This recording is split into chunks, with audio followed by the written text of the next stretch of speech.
Je lis du livre de Daniel, chapitre 3, verset 16. Ce qui suit. Shadrach, Meshach et Abednego répliquèrent au roi Nebuchadnezzar. Nous n'avons pas besoin de te répondre là-dessus. Prions. Notre Seigneur et notre Dieu, oh, quel bonheur de te connaître. Quel bonheur d'avoir la Bible. Quel bonheur de savoir que la foi, c'est tout ce qu'il nous faut. Alors, Saint-Esprit, merci de continuer de nous éclairer dans la connaissance de la vérité, nous t'en prions. Au nom de Jésus et pour ta gloire éternelle. Amen. Yes. Oui, monsieur, j'aime ce verset de la Bible. Alors, pour mieux comprendre, je lis simplement verset 15. Maintenant, tenez-vous prêts.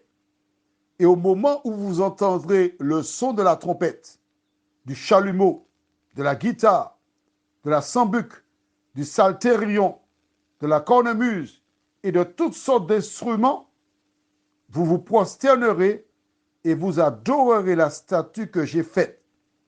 Si vous ne l'adorez pas, vous serez jeté à l'instant même au milieu d'une fournaise ardente.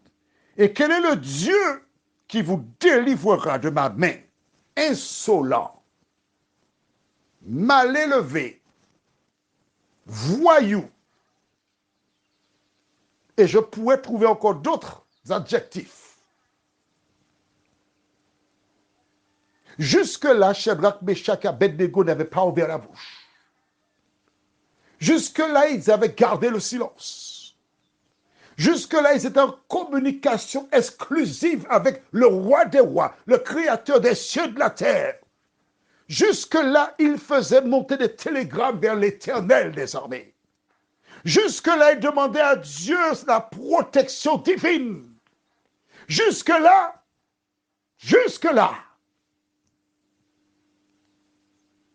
ils avaient foi en leur Dieu. Mais quand ils ont entendu cet insolent, oser imaginer que personne ne pourrait les délivrer de sa main. Regarde bien. Verset 16 dit, Shadrach, Meshach et Abednego répliquèrent. C'est-à-dire, unanimement, ensemble, ils ont dit au roi, nous n'avons pas besoin de te répondre là-dessus. Je vais traduire cela pour toi, pour que tu comprennes bien.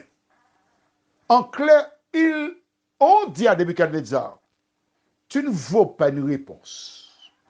Nous ne perdrons pas notre temps à gaspiller notre salive pour te répondre parce que tu ne sais pas ce que tu dis. Tu es un ignorant. Tu es un inutile. Tu es un mortel. Monsieur, dis au roi, nous n'avons pas besoin de te répondre là-dessus. Devant tout le monde.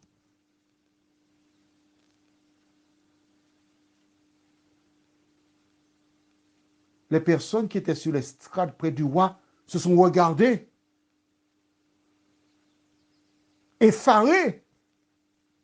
Ils ont regardé le roi. Que fera-t-il maintenant? Parce que c'est grave. Hein? Ces étrangers viennent dire au roi, nous n'avons pas besoin de te répondre là-dessus.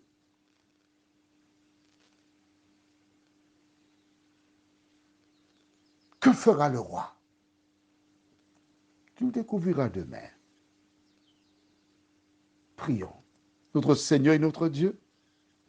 Oh, quelle belle histoire.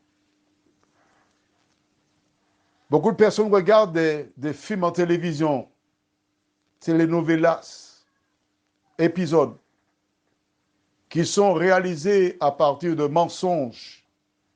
Et là, nous découvrons la parole qui est réalisée à partir de la vérité qui est Jésus de Nazareth.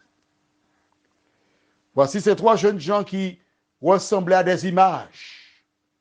Et comme on dit aux Antilles, des ababas qui ne savent pas parler. Comme des moutons qu'on emmène à la boucherie. Qui jusqu'à présent sont dociles. N'ont rien fait. pour s'enfuir, qui finalement ouvre la bouche pour dire, nous n'avons pas besoin de te répondre là-dessus. Éternel. Ces jeunes gens voyaient la fournaise ardente, les flammes. Ils ressentaient la chaleur. Mais cette chaleur n'était rien comparativement à la chaleur que le sang de Jésus place dans le cœur des femmes et des hommes qui l'ont accepté pour sauveur personnel. Seigneur, les jours viennent où nous serons appelés à prendre position pour toi comme ces jeunes gens.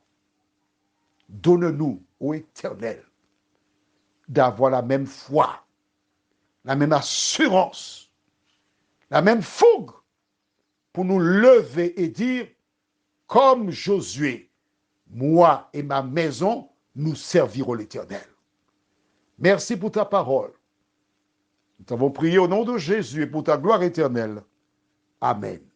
Je te souhaite une bonne nuit sous le regard de Dieu. Et n'oublie pas, nous continuerons demain soir, si Dieu nous prête vie.